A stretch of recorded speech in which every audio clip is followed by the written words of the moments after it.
My husband passed away 5 years ago, and half of his ashes are sprinkled over there in the woods. So this is a very special, I get teary now, very special sight to me. Hello, this is Patrick with New Jersey's Outdoor Adventures YouTube channel here at Allaire State Park in New Jersey. And I met up with Sandy, and Sandy has a really cool budget-friendly DIY campervan conversion that she's gonna give us a tour of today. So join us. Hi, I'm Sandy, and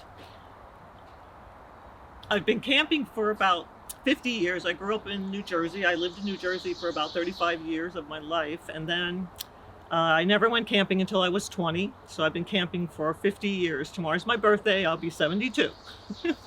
So over the years, I've had tons of different rigs and tons of different vans and cars and different things I've tried to fix up and different things for camping, but I decided at this point that I wanted to try doing a full-size van, because I actually had a minivan before this. And I found out that I had to spend most of the time on my knees and crawling around. And when you're my age and you have back and hip problems, that just does not work. So I went up into this van, and I love it. I absolutely love this van. It's fantastic. It's a Chevy Express 2500. I had a little bit of a challenge looking around for a van because I only had a certain amount of money to spend, and vans are hard to come by sometimes, and so I finally found this van, and it was actually in a lot run by, I live out in Lancaster County now, Pennsylvania, so it was run by Mennonites, and super nice people, and they had a whole fleet of these types of vans that used to be owned by the military.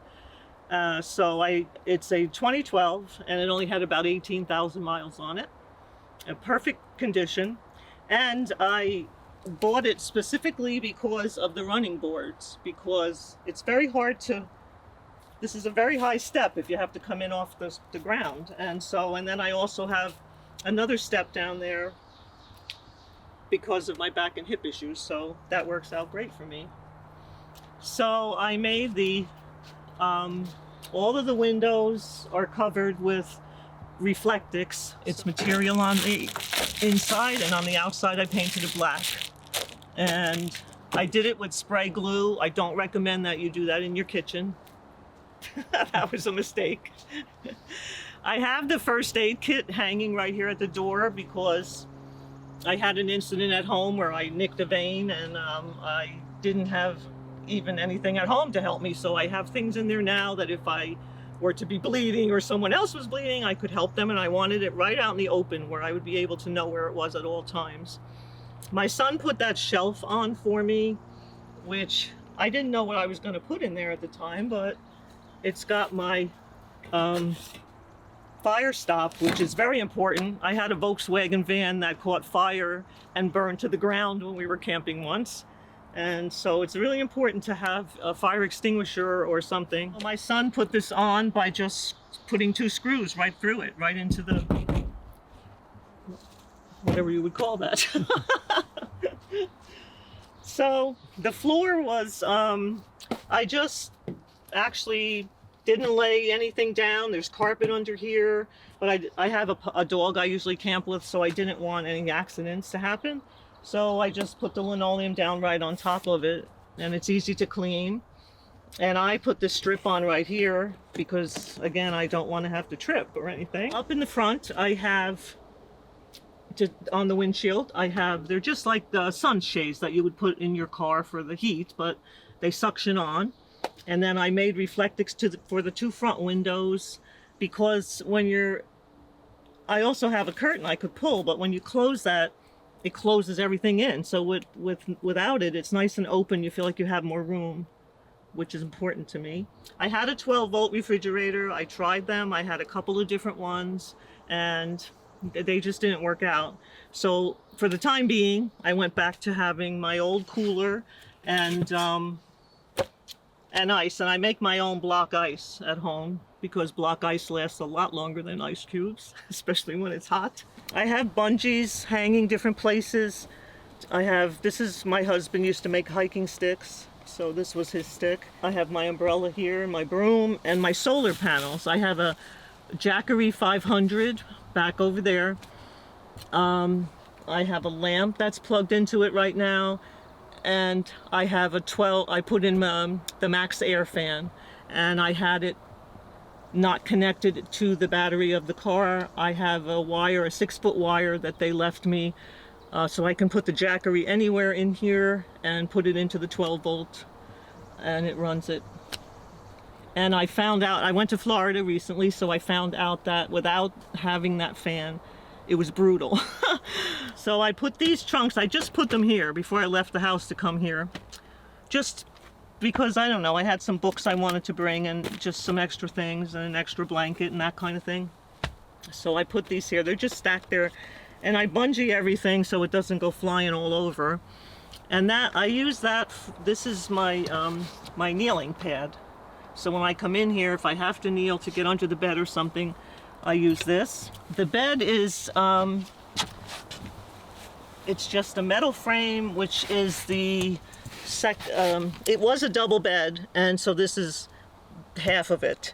And then this is a 6-foot tri-fold memory foam mattress. Very, very comfortable. And I got the tri-fold because I'm able to carry it around myself without having to have anyone help me. Well, under the bed, I have just storage. I have, you know, this is one whole big trunk, and I found a very cool way to cook without making a mess. I bring this steamer pot with me, which has a big basket, and I line it with aluminum foil, and I'll bring like chili that I made or even frozen foods from, you know, the store, put them in there, steam it, put the top on and steam it until they get hot. I eat it right out of the aluminum foil, and then I wrap it up, and I don't have any dishes, no mess in the pot. It's wonderful. I just ordered another Coleman stove. I had an old Coleman stove, the old big heavy one, and I was leaving the campsite last 2 weeks ago when I was camping, and it was torrentially raining. I was trying to get things in, and the thing opened and just whacked me in my leg. Oh my God, it was awful. So I decided I'm getting a different stove, but in the meantime, I can show you what's in the back. It's just that one single burner one that sits on the propane can. This is my porta potty. Enough said. And then I have one trunk I just turned this way just to put like my mirror and different things in. And my little meditation dog I have. And I have a lantern back here as well. And then I have a USB fan over here that stays here all the time, and you can drive with it and everything. It's, you know, fine. So if you notice, I have things stuffed on the side of the bed, and this is the solar panel that goes to the Jackery. I keep it in the plastic bag that it came in, just so it doesn't get all messed up. And this is it when it's open, and on the back it has kickstands, so you can angle it toward the sun, you know, if you need to. And that hooks right up into the Jackery and charges it. So the Jackery can be charged by solar panel, electric in the house, or in the cigarette lighter. This here is a backrest that I bought. And like last night I was using it to watch YouTube channels. And it just comes up, it has a bunch of different, you know, positions that you can put it in. And yeah, and then I put pillows, you know, in front of it. It worked great. And then during the day, my Reflectix and the front window shades and the Reflectix, they go here. So everything, you know, everything has a place. Otherwise, you become overwhelmed. These are my Buddhist flags. I used to be heavily into meditation. I kind of have put it aside for a while. Why, I don't know, but anyway, I love these. So these are my meditation flags. And I started a sticker board over there, and Patrick just gave me a sticker to put on. And this is the 6-foot plug for the Jackery. The way they wired it, they just put it in So, you know, here's the wire, and then, so I didn't want it kicking around and getting damaged, so I put it up in here and I just clip it so it stays in one place. And the lights are just running off of the little tiny mini charger. And I had them hooked up to the Jackery when I went camping last time, and they were on for about 7 hours, and it drew no power at all. You know, it was amazing. LED, it's amazing. Okay, so this is the Jackery 500. I am super happy with it. I have a lamp, which is this lamp here, plugged into it right now in the electric side. These are USB chargers. You can charge your phone, your laptop, all of that stuff. This is a 12-volt charger. So when you, as you see the lights on here, so anytime you're going to use it, you put it on, and then it'll tell you how much power you have left. And like the lamp right now is drawing 6 watts. So you'll be able to run that a long time at 92%. And I think it's great. I mean, you know, there's such a big debate about Jackery versus other brands and things. I love this thing. I think it's wonderful. And it's not that heavy for me to be able to carry around either, which is good. When I want to charge it with the solar chargers, I mean the solar panels, you just plug it right into there. And then you actually can take this right outside, you know, and sit it right next to the solar panels while it charges. So let me show you my garage in the back. And I always try to get this particular campsite because, first of all, it's one of the biggest and pretty much most of the private. There's no one really next to me over here. But also, my husband passed away 5 years ago, and half of his ashes are sprinkled over there in the woods. So this is a very special, I get teary now, very special site to me. So this is my, what I call the garage. And I used to have all of these things, these drawers, inside the van. And I found for myself that all day long you're going in and out and in and out and up and down those steps trying to, you need a fork, you need a, you know, whatever you need. And so I got the right idea because I went to Florida. I had way too much stuff. I had all this stuff in there in the front and I was miserable. So I came home, ripped everything out of the van and started over. And now I have all my kitchen stuff here. And this is the little stove I'm using right now. You just put the, you know, it sits, the propane canister sits right there. I mean, it's okay, and I've had it for years and it works fine. I just feel like if you have a big pan or something, it's very precarious. I always feel like it's gonna fall over, and I don't like that. So I just ordered another stove. So I keep my electric cords here for when I'm at a place that has electric. And then I have things like, I actually bought poles and magnets to make a tarp. I haven't had a chance to use it yet, but this is the tarp, not a tarp, what do you call that? A canopy. So this is the tarp for it.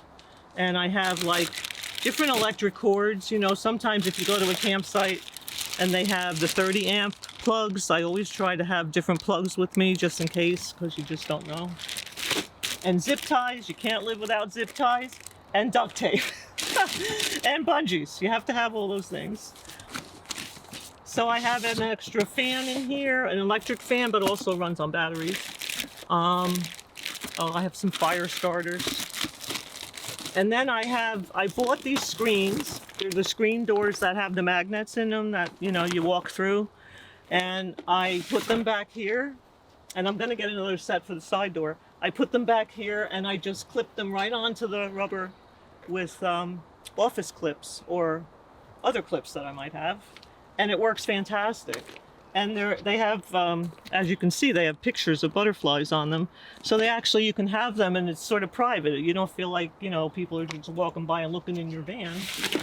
And then this is just all my kitchen stuff, bowls and stuff like that, and silverware. And I have extra propane here because I went camping a couple of weeks ago, and I don't know why, but the stove drained I just drained them. I had no propane, so I thought you better carry extra propane.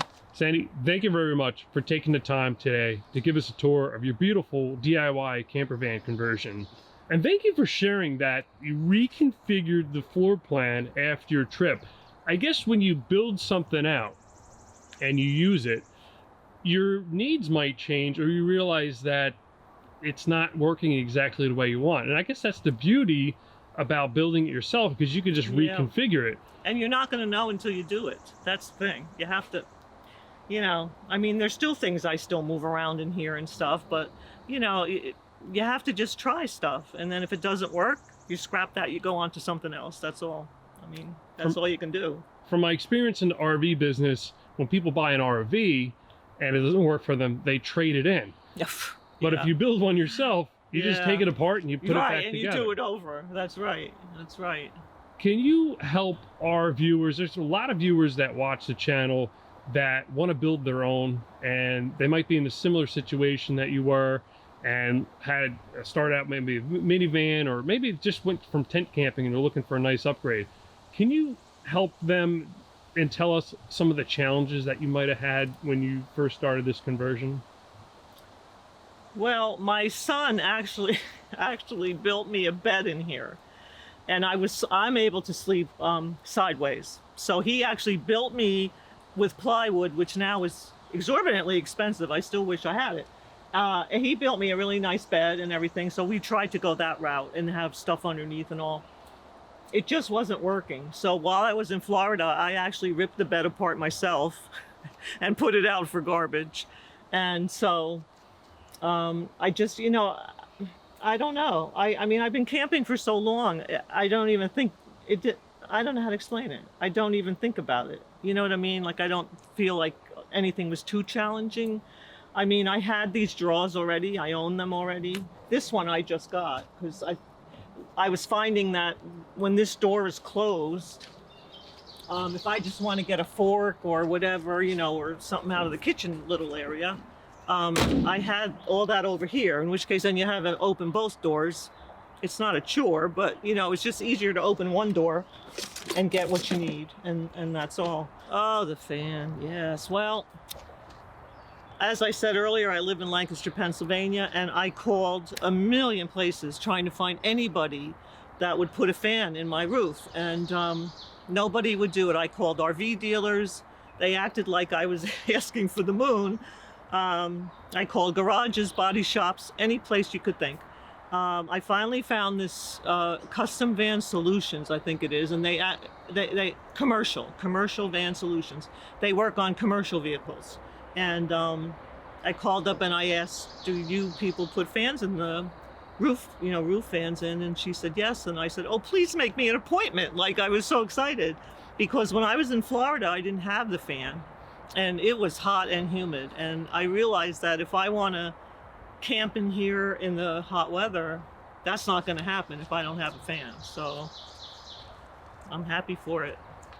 Did you watch a lot of YouTube videos? That's all I watch. I just constantly sit and watch YouTube video for hours and hours and hours and hours. Yes, I've seen many of Patrick's.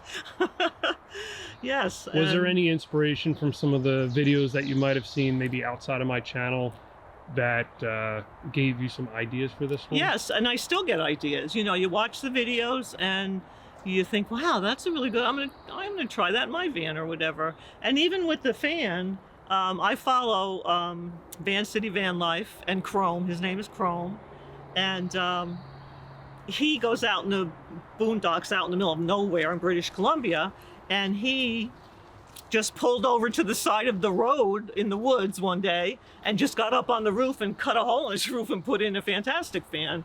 So I asked my son if he would, because I couldn't find anyone, and I asked would he be willing to try it, and he was really reluctant.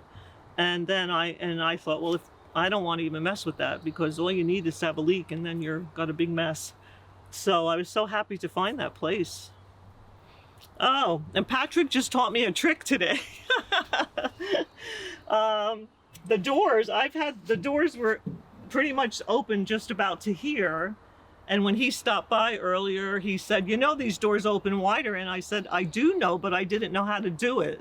So he showed me how to do it. You're going to make me do it, huh? So you just pull this out. Am I right? I mean, I forget now. Pull this out? No. Close the door a little bit more. And then pull? A little bit more. A little bit more. Up to here? Yep, right there. Oh, okay, okay. It'll take some practice. I'll get it eventually. Well, But it's a game changer because I have whacked my elbow on that door a million times. So I'm thrilled for this. I never understood why they made the back doors, you know, they open beautifully, but these, forget it. Well, this is Patrick with New Jersey's Outdoor Adventures YouTube channel. Hope you enjoyed this video. Please like this video, comment, share, and subscribe. I love it. And we'll see you soon. Thank you.